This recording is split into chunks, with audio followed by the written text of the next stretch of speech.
Après une visite sur le site pour s'imprégner de la situation des déplacés, la délégation venue de Genève a pris le temps d'écouter les déplacés qui ont expliqué leurs conditions de vie depuis leur installation.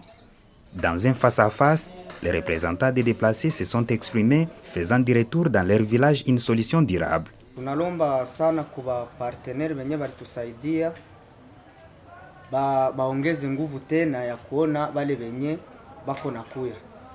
Ya pili inakuwa juu batu biko nafikia fasi ya angare nayo inakuwa fasi mbovu, wanachoka kwa angare wanaingia ndani ya biro yaka mpaka hivi kabisa hewa iko mbovu sana ya wakimbizi.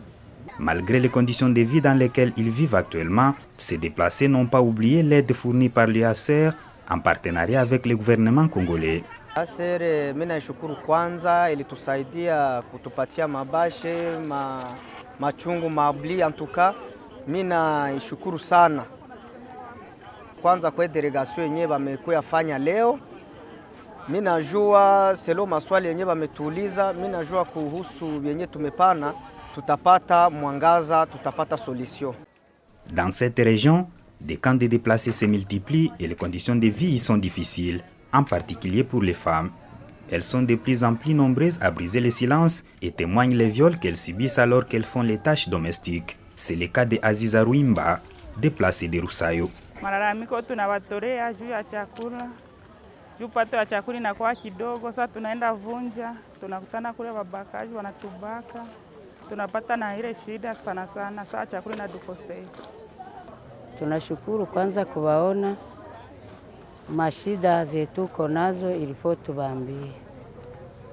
Shida ya kwanza tuko wakimbizi mwa hii kambi, lakini kujikamata vinatushinda juu hakuna mafasi kwetuko. Njala, unapokea chakula tae moya na wala uko na watoto kenda. Mwa wale watoto kenda unagusa, unauza ko na makuni, juma moya vinaisha. Tunaanza ingia mu mapori kutafuta makuni. Tunakutana na wenye walisha kosa nabo kwe bataingia. Bana bakamata kama ni bafie kama ni mama na anaharibika. Ces requêtes, des demandes et lamentations sont tombées dans les oreilles d'Yasser, qui a promis de tout faire pour continuer à fournir de l'aide aux déplacés.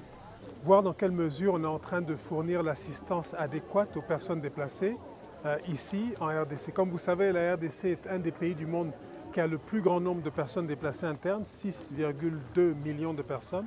Et une des régions de la RDC qui connaît le plus grand déplacement, c'est malheureusement l'Est du Congo. Depuis mars de l'année dernière, je crois qu'on a eu plus d'1 million de personnes qui ont été déplacées internes. Et ici, nous constatons un camp où nous avons à peu près 30 000 personnes qui sont déplacées, qui ont été déplacées depuis novembre de l'année dernière. Ils ont besoin d'abri, comme vous le constatez, ils ont besoin d'assistance en santé, en éducation et autres.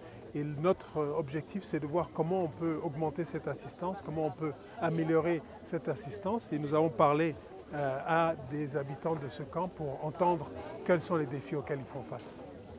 La RDC connaît la plus grande crise des déplacés internes en Afrique, avec 6,2 millions de personnes déplacées à l'intérieur, principalement dans l'est du pays. Elle accueille également plus d'1 million de réfugiés des pays voisins. C'est aussi l'une des opérations d'IACR les plus sous-financées au monde. Pour 2023, l'IACR demande plus de 232 millions de dollars pour aider les personnes déplacées et les réfugiés en RDC. À ce jour, l'opération en RDC n'est financée qu'à hauteur de 8%. Biobe Malinga, Kinshasa pour la radio des Nations Unies.